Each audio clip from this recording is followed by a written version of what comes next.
Bedouin Press presents 7 and 7, a globe-hopping memoir of disaster and discovery, written by Sven Michael Davison and performed by Sven Michael Davison.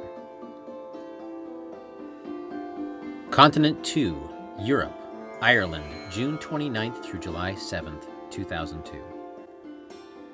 I grew up in the same house from 3rd grade until I moved away for college, and my good friend Dan lived around the block. Dan and I used to bitch about our dads and how they were screamers on the soccer field. Their tempers and public shaming of us killed our desire to play competitive sports. We wrote songs together. Dan was on guitar, and I sang. We played with Matchbox cars and made a few movies with my Super 8 camera. By our senior year, we set out to win our high school's Battle of the Bands. We were relentless in our pursuit of perfection and not only wound up winning, but we played many paid gigs in Denver that summer. We took the best of our 100 original songs, recorded an album at a professional studio, and sold cassettes for a profit. Dan was very much a part of my personal coming-of-age story. After high school graduation, Dan stayed close to home to major in classical guitar at the University of Colorado, and I went to New York to study film. But we were always tight, and since our birthdays were 4 days apart, we used to celebrate by getting together. Years later, when Dan called to tell me he was getting married to his Irish fiancée, my girlfriend Chloe wondered, "Are you going to be the best man?" He didn't ask. I'm guessing his brother will be, since they're so close. "Where's the wedding?" Chloe asked. At this I smiled, because I knew she loved to travel as much as I did. "Ireland." As we drew closer to the date of Dan's wedding in Tipperary, Ireland, I created an itinerary for Chloe and I to circumnavigate the Emerald Isle in 8 days. 3 nights of which would be spent in Tipperary because I was a participant in the wedding ceremony. I handed Chloe a copy of our schedule for approval. "Aren't we the little taskmaster, Peanut?" Chloe remarked as she pored over my plans. "At this breakneck pace, will we see anything at all?" "Absolutely. I've worked it out." I tried to ease Chloe's concern. I even considered that traveling takes longer because their roads are narrower, with fewer lanes compared to ours. The longest leg is 200 miles. And we've got 5 hours to cover that distance. "No problem. Do you plan to stop when I have to pee, Mr. Taskmaster?" "Of course. I'm not planning to drive straight through. There's time to pull over and check out sights, get food, pee, whatever we want." Once the itinerary was settled, I spent 10 minutes trying to figure out a way to pack my camera gear and my suit in a carry-on bag. "You're funny," Chloe said with her typical giggle. "What?" "Face it, Boo. You're going to have to check a bag. I travel light.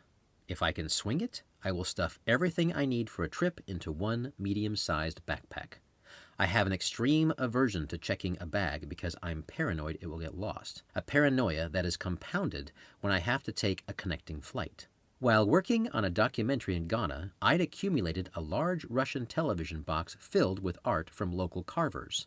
Despite the many fees I paid and the paperwork I filled out, the airline lost my box on the return trip. I spent hours every day making calls and filing complaints until finally, days later, just when all seemed lost, the box appeared on my doorstep around 8 p.m. one Tuesday night, in perfect condition and with nothing inside missing or broken.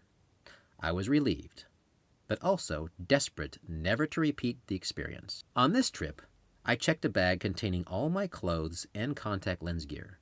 Nothing but my camera equipment and reading material made it into my carry-on. Clothing and contacts I could replace. The camera gear would be much more difficult. Conversely, Chloe's carry-on was practical for traveling. She had essential toiletries, a change of clothes, rain gear, and an extra sweatshirt. She was always ready for any event, and I often teased her about packing too much. I had been unable to find a direct flight from Los Angeles to Dublin.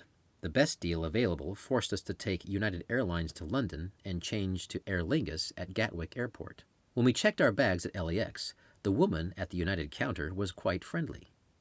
"You've got 25 minutes between flights, and you'll have to clear customs. We can check your bags straight through if you like." "I don't know," I said with trepidation. Chloe stepped in. "Thank you. We'd love that." She turned to me. "She's right about the time. Gatwick is not an easy airport, and if we add baggage claim to boot, we may miss the flight. Remind me again, who made this itinerary?" When our Boeing 777 touched down, there was a hard rain drenching London. We deplaned, went through customs, and then boarded a small Aer Lingus Airbus to Dublin. Our plane sat at the gate for almost a half hour awaiting better weather. "Whatever happened to flying on instruments?" I mumbled as I gazed out at the misty gray sky. "Oh well, at least the delay will give them more time to get our bags aboard." I was saying it to convince myself, but this was a different airline, and we were traveling between 3 different countries. There were a lot of variables that made me nervous. "Stop fidgeting, Boo." Chloe put her hand on my bouncing knee. "The bags will be there when we land." As I got close to the window, my glasses began to fog. Stupid glasses. I pulled them off and cleaned them with my shirt. The more I think about it, the more I'm convinced it's time for LASIK. Not me. The very idea of someone cutting into my eye sends chills up my spine. Chloe wore her glasses too, but she had opted to stash her contact gear in her carry-on. I shrugged, and my leg began to bounce again. The moment I started, I knew I had made a mistake. "We can always buy more clothes," Chloe huffed with annoyance. "In fact, it might be a blessing. That suit of yours is looking tired." "If it's not rotting off my body, why replace it?" Chloe rolled her eyes. "There is such a thing as clothes that fit." Eventually, the rain let up and the visibility increased dramatically. Chloe squeezed my hand as we took off, but I couldn't stop thinking about our luggage getting left behind somewhere in that drenched landscape. The flight was short and more than humid on both ends. There was one continuous storm soaking the entire British Isles. We deplaned and went to baggage claim. After a half hour of waiting, the carousel stopped, and those of us without luggage were left staring at naked metal plates. We went to the Aer Lingus counter to complain. A tall, pale fellow looked up at us from his computer monitor and spoke with an Irish accent. "Looks like the bags went on the 1800 flight. We should be able to get them to where you're staying tonight, but it will be about 2300. At that moment, I had an additional pinch of paranoia. We were driving up to Northern Ireland to check out the Giant's Causeway first. We filled out a lost baggage claim form, and I gave the Aer Lingus agent the address of our first hotel in Portrush. Did his smile droop when he saw the address? Nah, I'm being paranoid. "I'll take care of this for you," the agent intoned, his manner as dry as Egyptian parchment. By the time we picked up our little Renault rental car, I was wet and my glasses were fogged again, as were the car's windows because the temperature and our wet clothes. My vision was doubly blurry. On top of this, I was driving on the wrong side of the road and manually shifting with my left hand. I was a tad frustrated, and because of our airport delay, I thought it best to drive straight up to Portrush without a stop. "Are you getting hungry?" Chloe asked with a hopeful expression. "No, not at all," I lied. "That food from the flight to London is still with me. Do you want to stop?" "I don't have to pee yet," she smiled. "Portrush is about 2 hours away. Are you good till then?" I was thinking it was more like 3 hours, but I wanted her to hold out. "I figured it'll be good to check in and then get a nice casual dinner." "I can wait." But Chloe didn't sound too happy. The itinerary was under scrutiny. We reached Portrush in 2.5 hours. I parked in front of a 4-story yellow establishment called the Averest House B&B. I made sure the gray-haired, gray sweater-clad proprietor was aware of our bag situation and that they might arrive late. "Front desk is closed after 8 p.m., but we have a night bell," he informed me in his Irish brogue. "We'll put them behind the desk so they'll be here in the morning." He led us up to our room on the 4th floor in a converted attic. The accommodations were dorm-like at best. However, the view of the overcast harbor was quite lovely.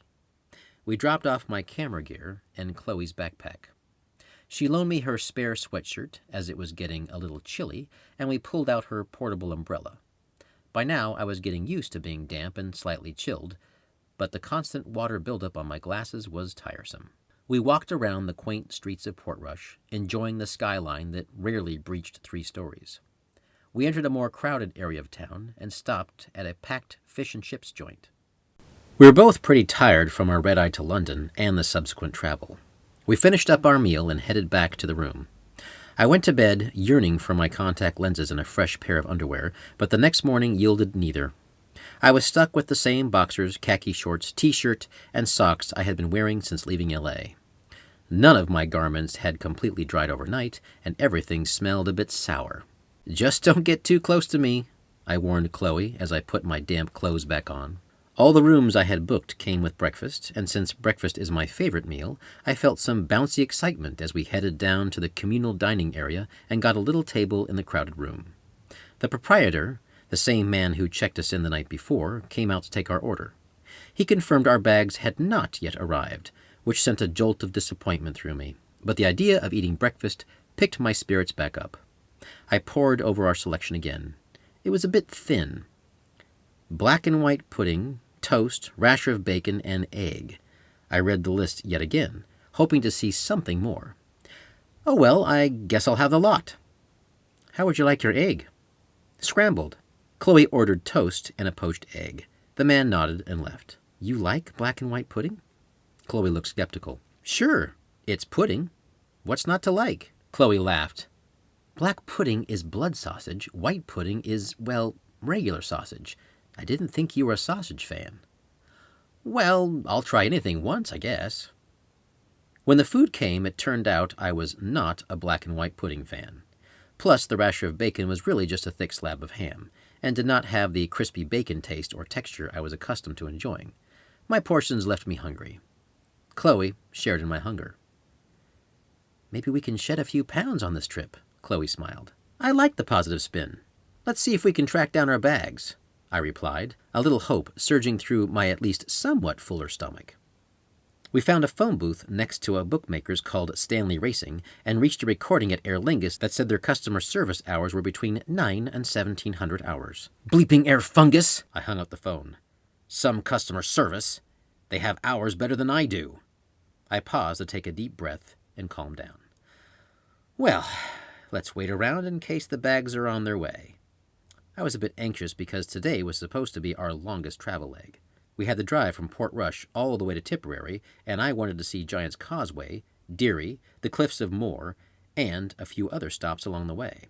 We killed time by strolling around town looking for a shop that would sell me an umbrella. There had been a consistent drizzle ever since we'd woken, and I was soaked again. My glasses were perpetually spotty. Chloe's tiny umbrella kept her hair dry, and her long black raincoat took care of the rest of her person. Most of Port Rush was closed until 9 a.m., but we finally found a little place that had umbrellas for sale.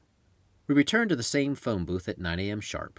It took me a half hour to run the Aer Lingus customer service gauntlet, but I finally reached someone who could give us news about our bags.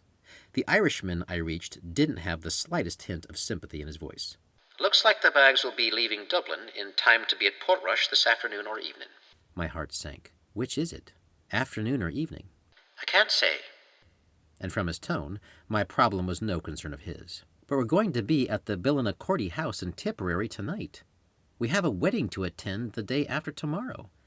Can you have the driver take the bags to Tipperary? I pleaded. By now they're probably on the lorry. I suggest you wait until 1500 and then give us a call. I can't wait until 3 o'clock. There's nothing more I can do. And he hung up. He hung up on me! I clutched the phone with both hands and yelled into the receiver. May you die of prostate cancer! I slammed the phone down on the metal cradle. Chloe shared my frustration. Do you want to wait for the bags? I shook my head. Tomorrow night is the rehearsal dinner. If you can wait, I say we stick to our plans and call Stinky Buttkiss from the road with our address in Tipperary. Oh, hell no! We're calling them now. She swapped places with me and dialed. Every time someone answered the phone, she said, I'm calling about our lost luggage. I need to talk to a manager now. It took her 20 minutes to reach someone who could help us. We're going to be at the Billinacorty house in Tipperary for the next 2 nights, and the bags need to get there. She repeated herself twice to be sure the person on the other end of the line understood the drill. Then she hung up, growled, and said, Bloody Harry Lungus! If your bags come, I'll call the Billinacorty house and leave you a message, the man behind the desk at our hotel said as we checked out. I'll also inform the driver to forward the bags to this address. He tapped on the address Chloe had written down on a scrap of paper. Chloe gave him a big smile. Thank you. As we ventured into the drizzle with our little carry-on bags, she observed, That's the first genuinely friendly gesture anyone has offered us so far. The drive to Giant's Causeway was once again foggy, both for my glasses and for the windows of our little rental. I was a walking humidifier with my wet clothes on, and my cloth seat was very damp from me sitting in it. Chloe took it upon herself to take my glasses off every so often and wipe them off. The roads were empty, so 30 seconds of blindness were not a big deal. I could still see the road and the obstacles around it. I just couldn't read signs. Once again, I pondered the idea of LASIK. When we arrived at Giant's Causeway, I felt like I had stepped into a fantasy novel. The causeway is a group of basalt rock columns that jut out of the sea. They looked like huge, unsharpened pencils, all standing on end. Each hexagonal tip would have been large enough to swallow me lengthwise if they were hollow. Some of the columns held pools of water, others patches of green moss. It was a wild geometric temple path that disappeared into the rain and mists of the Northern Ireland shoreline. Vigorous wind forced us to fold our umbrellas as we navigated the massive columns. To stay warm in my LA-influenced outfit, I had to get my blood pressure up. I began running ahead by 30 yards, then running back to Chloe. I slipped a few times, but my legs were so numb I didn't really notice the bruises. It was so misty that I kept my glasses off and popped them on only occasionally so I could enjoy the view. I didn't really mind the cold and perpetual damp, but not having any vision was downright frustrating. I was missing views that had no parallel in the United States. We spent a little less than an hour in the wind and rain before Chloe was ready to get back to the warmth of the car. The next leg of our journey found us engaged in the same routine of Chloe cleaning my glasses as I drove. The town of Derry was an eye-opener. We were near the border between English-run Northern Ireland and the Republican South, and you could definitely see the tension between the two cultures in the graffiti and signage. A gargantuan wall separated the old medieval fortress town from the more modern neighborhood outside. Huge holes had been cut into various points in the wall to allow for automobile traffic. We parked in the old city and explored on foot. The stone wall, cobblestone streets, and many of the buildings were impregnated with rain, giving them a black and foreboding look. Anti-government graffiti speckled the walls of some buildings, but the government establishments were out and out splattered with paint and foul language. There was a 3-story gray stone building with blacked-out windows that looked penal. Someone had used black paint to say, "Bleep you Huns," across its side. Outside the wall, we came across a memorial for the victims of the 1972 Bloody Sunday incident, and I immediately thought of the U2 song, as I assumed about 100 million other tourists did. There were more permanent anti-government murals and posters in this part of town. A massive 2-story black-on-white sign sat in a small park next to the road, declaring, "You are now entering Free Derry." Derry was the last major city before we headed into the Republic of Ireland. A few miles outside of Derry, we passed a machine gun tower, and further down the road, a billboard with a 7-foot drawing of a machine gun that said, "We are watching you." Chloe and I double-checked the trees and rooftops for snipers. It was a bit creepy. The next stop on my itinerary of madness was the cliffs of Moher. As we drove, the clouds began to break and it stopped raining. At the cliffs, we parked next to a lookout tower that had been built to resemble a medieval castle. The cliff rock was black, with shells of electric green. Moss and grass loved the damp environment. After a quick hike that gave us a chance to soak up the sun and the beautiful view, I pushed us back to the car and we continued south. We stopped at a small roadside pub to try their fish and chips. We had begun to realize that Ireland had no shortage of pubs or churches. They always seemed to be built within a stone's throw of each other. Every bar had the same choice of draft beer: Guinness, Guinness, and Guinness. Once in a while we'd also see Harp, but I never saw anyone drink it. We tried to imitate the locals and consume Guinness with every meal, but we had to stop at breakfast. After lunch we resumed course, enjoying fairly clear skies for the first time since arriving in Europe. Cotton candy clouds floated across an azure lake of sky. The earth was electric green and hilly. All the farmhouses were built from limestone, and each one had a wall of stone marking the border of the property. The same boulders were popping out of the rolling hills around us, and we realized the farmers had had to dig up these rocks in order to till their fields.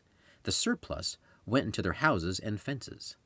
The area was called the Burren, and it was one of my favorite areas on the entire trip. A few of the highest hilltops featured dolums, ancient burial sites for local chiefs who had passed away hundreds of years prior to our visit. The monuments were constructed of a massive triangular rock on its side, supported by 4 squat stones.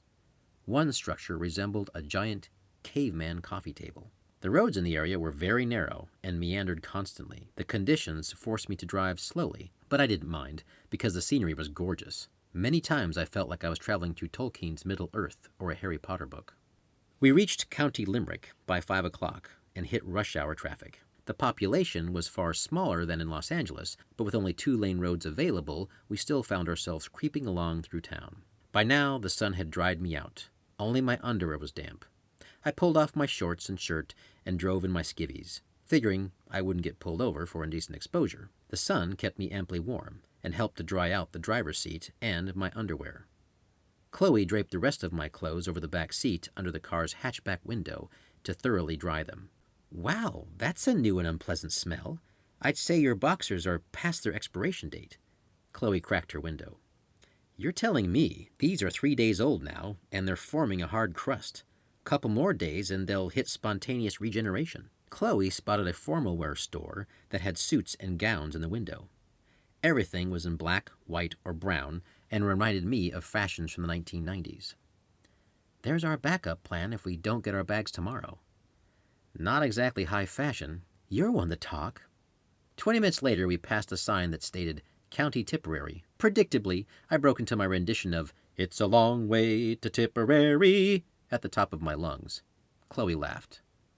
We had to leave the main road in order to reach our hotel, and the moment I did, the road signs ended. I had some directions from the Bill and the Courtney house, but they were useless without any signage. We pulled over and asked directions from a guy who had just left a pub. Bill and the Courtney house, you see. He looked a tad surprised at my attire, or lack thereof, but he made no comment. Oh, sure, you drive back a mile and take a right, then you go about 2 miles until you see a big oak tree behind a broken fence. From there you take another right, and drive about a mile till you get to a gentle hill. Fork to the left, and then you'll see a sign about half a mile down. Many thanks. Chloe smiled and turned to me as we waved and I pulled away. Did you get that? Sure. I used my best Irish accent, which sounded more like the Lucky Charms leprechaun. You go down a mile and take a right, then look for the windmill with the cow grazing. If he's got his tail to you, you make a right. If his horns are to you, you make a left. Chloe laughed. Maybe they'll give us better directions if you put some clothes on, Boo. I'm down with that. I drove over a gentle hill and stopped to get dressed in my dry clothes, then got back behind the wheel and followed our friend's directions. As I drove, I only saw broken fences and big oak trees. We wound up getting lost again, and I pulled over to ask a farmer for guidance. He gave us similar instructions, but it was clear that we were closer, judging by the distances he quoted. We reached our destination just before sunset. The place looked like something out of a magazine article about Tuscany wine country. It had once been a country manor for some potentate before its recent conversion into a bed and breakfast. The main house was a few hundred years old and made of stone. The stables were twice as old and also made of large round rock. We entered the main house to check in, and the woman behind the desk was very friendly. We made the usual credit card exchange, and as I signed off on the rate, I told her about our bags. Sorry, there have been no calls about any bags today. Chloe checked her watch. It's too late to call customer disservice, she said with disdain and disappointment. We took our carry-ons back to our room, which was located in the stables. The stable boys' quarters and hayloft above each stall had been converted to small rooms for guests. I had been to Shakespeare's Stratford-upon-Avon house about 16 years prior and was impressed by its low ceiling, thick timbers, and heavy wooden furniture. The interior of our temporary abode could have doubled for the bard's home in a biopic. It was quite lovely. We had a little wooden shutter on our window that opened up to reveal the cobblestone courtyard and the main house. After exploring our accommodations, we had a leisurely dinner at the hotel restaurant. The food was good, though so far nothing during our entire trip had knocked our socks off. At 9 o'clock, Chloe returned to the room while I made one last pilgrimage to the front desk. The clerk was just hanging up her phone when I approached. Hello, she addressed me. That was the Everest in Portrush. A van just showed up with your bags. Do you know if they're still there? He said they were. The man was for hire, and he had only been paid to bring them to Portrush, not back to Dublin. I gritted my teeth. I wanted to call the airline to give them a piece of my mind, but of course no one would answer. I put on my best pleasant face for the woman at the desk. Thank you. I entered the room and Chloe's welcome smile dropped. She could tell I did not have good news. Their slogan should be, "It's your problem, not ours," I grumbled. I don't want to buy a whole bunch of new clothes that I may never wear again. Maybe we can push it until the wedding day. Chloe stood up and shook her head. I don't really want to wear the same underwear again. Plus, we have the rehearsal tomorrow night." "Dan said it would be casual. The rehearsal is at the church, and then we're all going to a bar. I think I can get another day of mileage out of this." I pulled at my shirt. Instead of snapping back, it seemed to ooze back down to my chest. Chloe rolled her eyes. "Even with a shower, I don't think you can cover up the effervescence of those clothes." "No one is going to get that close to us. We'll be fine. It's total casual." "When did you talk to Dan?" "Before we left." "And you talked about the dinner?" "Of course. You know how much I hate to dress up. A fancy dinner would have meant packing another fancy outfit." She looked incredulous. "How do I know you're not making this up?" "Chloe, I swear I'm not making it up. Besides, you have a coat. You look normal. I'm the one in shorts and a Duke sweatshirt. You'd wear that to the wedding if you could. Why don't you call Dan to be sure?" "I don't have his number. I don't even have an address for him until we meet at the church tomorrow night. I'm telling you, I talked to him before we left." She shook her head. "You're missing the point. I don't want to wear these clothes anymore." "Trust me, if they can get us the bags by tomorrow night, we can save ourselves from buying some clothes that will look half-assed and we'll never wear again. We'll be fine for the rehearsal." "I don't know. Might be fortuitous. It'll force you to replace that suit." "Let's just see how the day goes. If we have to go shopping, we will." Why was I so reticent to buy clothes? I had 3 reasons. The first was that I wanted Aer Lingus to deliver our bags out of principle. I wanted them to pay for their mistake, so I was willing to wait. The second was that both sides of my family were known to be frugal and secretive with money. I had more than one relative die with cash hidden behind walls or inside washing machines. There was a fear of losing money in me that seemed to be genetic. The third reason was that by the age of 5, my father had told me I would be out of the house and paying my own way by 18.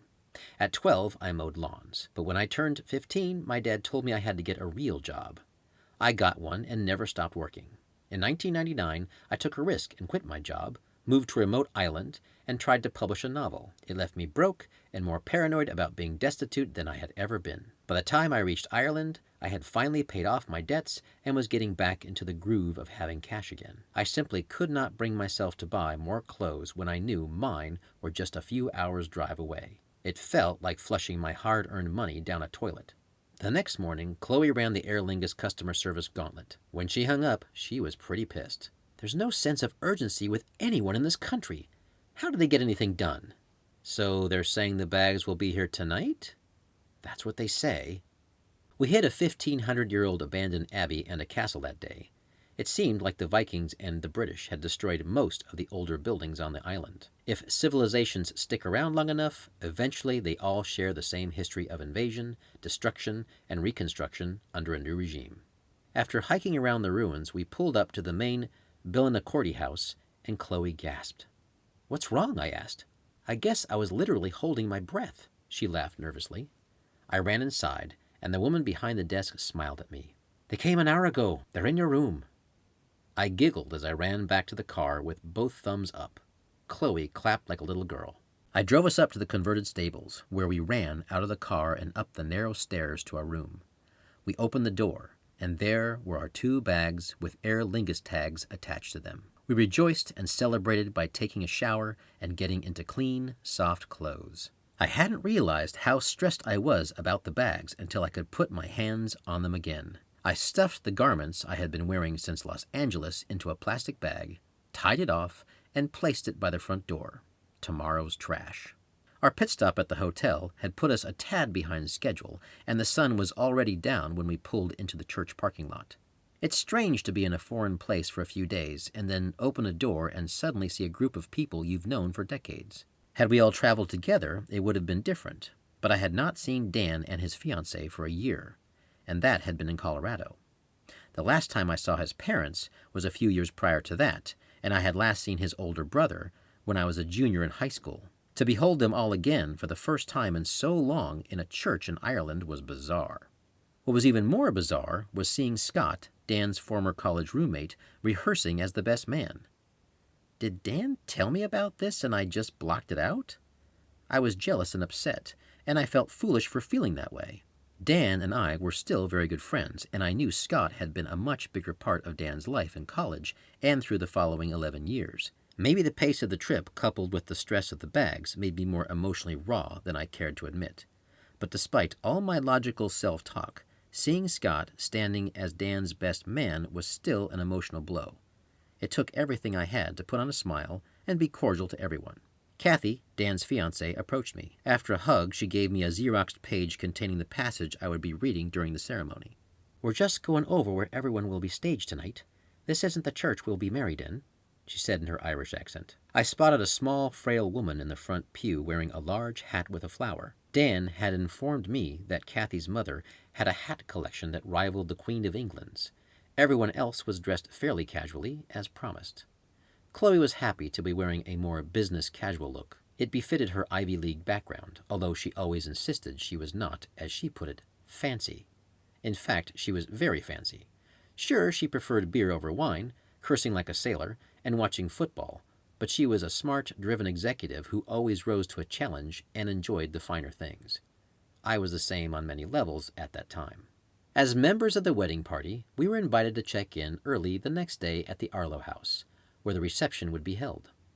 Dan approached as Chloe and I were getting ready to head back to our hotel. "I'd love it if you and Chloe could check in early." Dan put his hand on my shoulder. "I plan to go hiking with you, Scott and Pete, at 10 a.m. There are some cool spots around the hotel." I nodded. "I'll be there." "Thanks, brother. It means a lot to me." As we drove back to our hotel, I talked with Chloe. "I feel stupid. I shouldn't be upset. I'm sure Dan told me Scott was going to be his best man, and I just blanked it." "Maybe he didn't, and maybe you have a right to be a little upset." "But why? It makes sense. I was best man in Dave's wedding, even though he had a best friend from childhood and high school," I pointed out, referring to a college buddy of mine. "We all change as we get older. I don't know, I guess I'm just feeling selfish right now. I really am happy I was included in the wedding." I tried to think grateful thoughts. I am thankful I have loyal friends like Dan, Pete, and Steve. I am thankful I am here. I am thankful for this moment. Visiting anyone's country is a rare and wonderful gift. When we pulled into the quiet courtyard of the Billinacordy house, there was a faint glow coming from our tiny window above the stable archway. I pictured this place with molasses-thick fog crawling through it. Dark figures rode in on horseback after a hard day's argument with the local sheriff about land taxes. I would walk to the main house and catch a glimpse of a woman wearing a shapeless 18th century nightgown and a lacy mushroom cap. She'd be holding up a whale oil lantern. I enjoyed romanticizing the history of the building and its grounds, even if it didn't entirely help me shake my hurt feelings. At 9:30 the next morning, Chloe and I checked into the Arlo house. Our room was as large as my entire 750-square-foot apartment back in Los Angeles, and it had a huge picture window overlooking a lush green valley. Chloe was more than happy to relax in the room while I joined the boys for a man hike. I met up with Pete in the lobby first. Pete was an inch taller than me and built as tough as an oak tree. Dan used to joke that Pete was indestructible. He had gotten into a ski accident as a teenager and had broken his back, but meeting him today, you'd never know it. The guy was always physically active and played hard. Pete had strawberry blonde hair, blue eyes, and a wide grin. "Hey, Davison. Good to see you." Pete gave me a hug. "You too. Where's Will?" I inquired after his 7-year-old son. "Got him plugged into some videos in the room. How's he enjoying the trip?" Pete shook his head. "I don't know, man. The food has been terrible, and everyone is just plain rude." I thought it was just me. As soon as I spoke them, I felt guilty for my words, and like I had been overzealous with my complaining up to this point. Aer Lingus aside, I blamed my curmudgeonly behavior on the wet clothes, bad vision, and anxiety over our baggage. I decided to put my initial statement into context. "I don't know, it's really beautiful country, and the people have been nice, except for the airline." I relayed my luggage story to Pete, who had a good laugh. Dan and Scott walked in at 10. Dan handed us each an engraved flask as a present for being in the wedding party. He chuckled. "I'm responsible for the flask. You're responsible for filling it." We took off into the lush, rolling green hills of Ireland. The hike lasted an hour. It was not the rigorous, tortured pace we usually put ourselves through, but it was great to hang out with some of my closest friends. Near the end of our trek, Dan hung back to chat with me. "Dude, are you okay about Scott?" Honestly, at first I wasn't, but it makes sense. You guys have done a hell of a lot together over the past 10 years. I get it. Thanks. I was best man at his wedding, and we have been through a lot together. I figured you'd probably have Steve as your best man when your day comes. I hadn't thought about it. I'm the oldest one of this group, and as of today, I'm the last bachelor. Chloe? I don't know. I go back and forth. You love her? Yeah, but there are some things I'm not sure I can live with. I thought about our troubles after Mexico and a few other incidents of feeling like she was unreasonably possessive. If you're not positive, then don't do it. Agreed. What do you think of Ireland so far? Dan asked. I relayed my tribulations revolving around luggage and vision. Maybe you need a little mental LASIK before you focus on your eyes.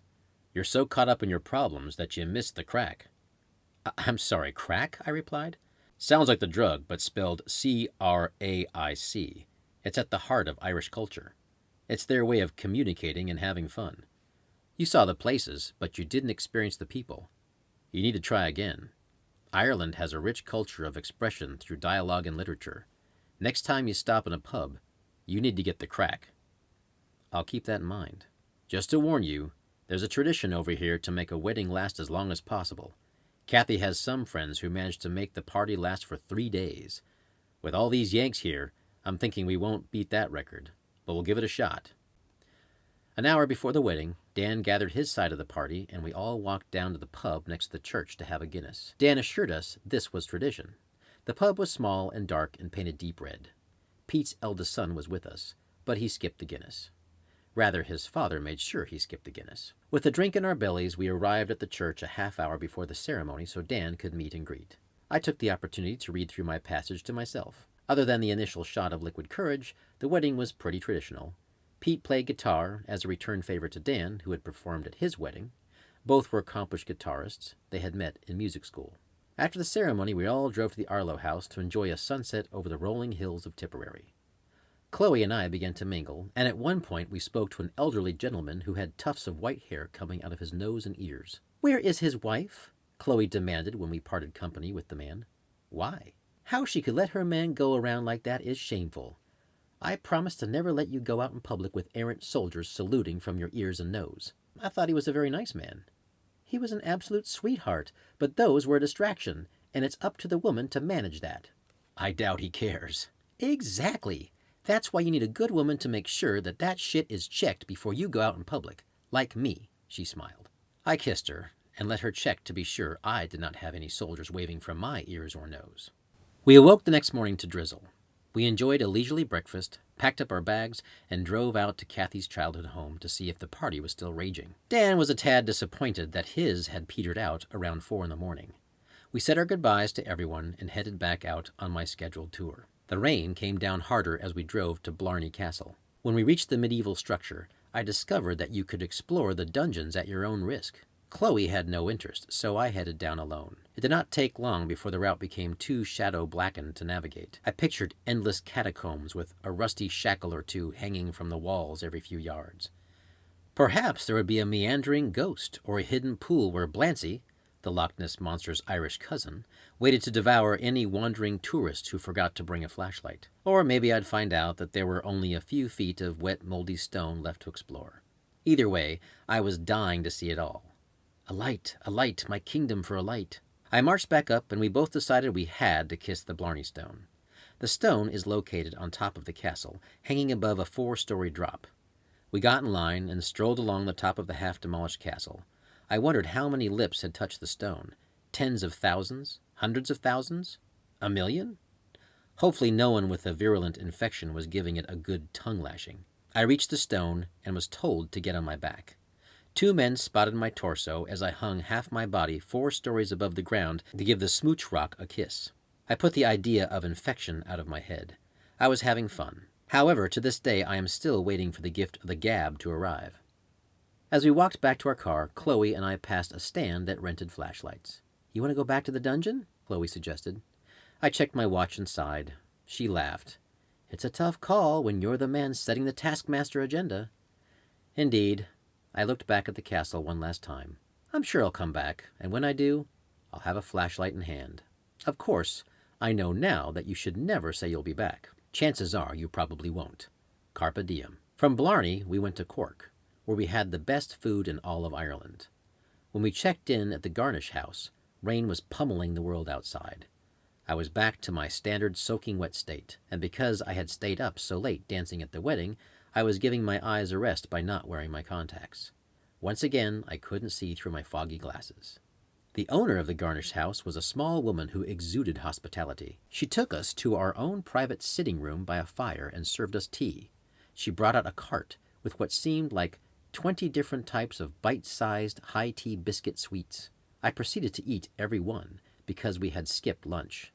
They were absolutely heavenly, and I discovered she had made them all from scratch. Once I had made a complete pig of myself, I suggested a stroll in the rain. I was in vacation mode and could not stay more than a minute inside a hotel room unless I was showering or sleeping. Plus, I wanted to try and work up an appetite for dinner. The taskmaster never rests. Chloe smiled and pulled her steaming umbrella away from the fire. Damn right, rain or shine, I want to see the town. We wandered the tiny rainy streets for a couple of hours. I tried keeping my glasses off until I spotted something I wanted to see in detail. Unfortunately, this tactic did not solve the fogging problem. I was constantly forced to clean them no matter what I tried. Did I promise to get LASIK when we get back? You might have mentioned it once or twice, Chloe replied. You're now my witness. I promise I am going to get LASIK when we get back. After more walking, we discovered a restaurant named Cafe Paradiso. It was a vegetarian restaurant with very high ratings. I had been stuffed like a gourd from my tea time pig fest, but I was game for a good meal. Chloe and I were not vegetarians, but vegetables sounded light. Cafe Paradiso's food was out of this world. I had a stuffed eggplant that was so good I practically ate the plate along with my meal. I'm not even a fan of eggplant. Chloe's meal was excellent too. Once again, I was stuffed to the point of pain. Due to having a belly that was now spherical, I was unable to fall asleep for a while. Up to this point, all our breakfasts had ranged from unremarkable to unmentionable. The next morning, our host put breakfast back on the map. As hotel guests, we were guaranteed a seat in our host's wooden booths set in a cafe-type environment. I was happy about our status because there was a line out the door of people who were not staying at the garnished house but wanted to experience our host's breakfast. She started us off with a basket full of her homemade mini muffins and tea time treats. She also made eggs, any style you liked, and there were pancakes on the menu. Yes, for the first time in Ireland, there were pancakes. I over-ordered and everything was perfect. I can only hope that the culinary skills of the people of Cork permeate the rest of the island. If so, bring baggy clothes because you will gain weight. The rest of the trip was wonderful. We saw plenty of the south and then headed up the east coast and stopped for a night in Wexford. This was the sunniest part of our trip except for the cliffs of Moher and the Burren. The next day we drove back to Dublin and stayed one more night before catching our flight back to Los Angeles. 1 week later, I made good on my promise. I booked a consultation appointment with a surgeon who was famous for performing LASIK. Although I wound up with 20/15 vision, I felt I lost sight of the Craic and I would need to visit Ireland again. The trip had been more about my personal issues and traveling with Chloe. We did well, but before my next trip, I decided she was not the perfect match for my own future wedding. Unfortunately, the following attempt at being a world explorer would be consumed by an emotional tsunami.